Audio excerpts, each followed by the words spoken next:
जय जगन्नाथ दोस्तों मु विश्वसागर स्वागत कर मोर आध्यात्मिक चैनल पंदना को।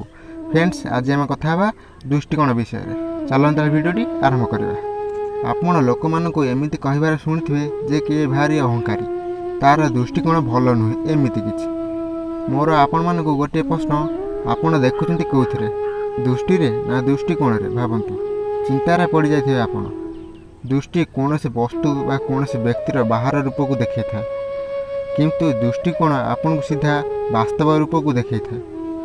उदाहरण स्वरूप जह्न आम समस्ते देखी केते लोक एमती अच्छा जह्न ताको बहुत सुंदर लगी था। आहरी एमती भी लोक अच्छा जे कि सुंदर जह्न भी दाग खोजी दे था। यह हूँ दृष्टिकोण।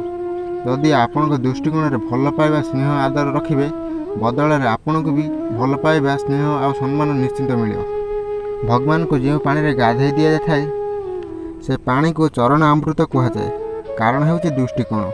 पत्थर को भगवान मानिक नमस्कार करवा ना भगवान को पत्थर भाविक चली जा निर्णय आपणकर, किंतु ये निर्णय निर्भर करते आपण को दृष्टिकोण पर।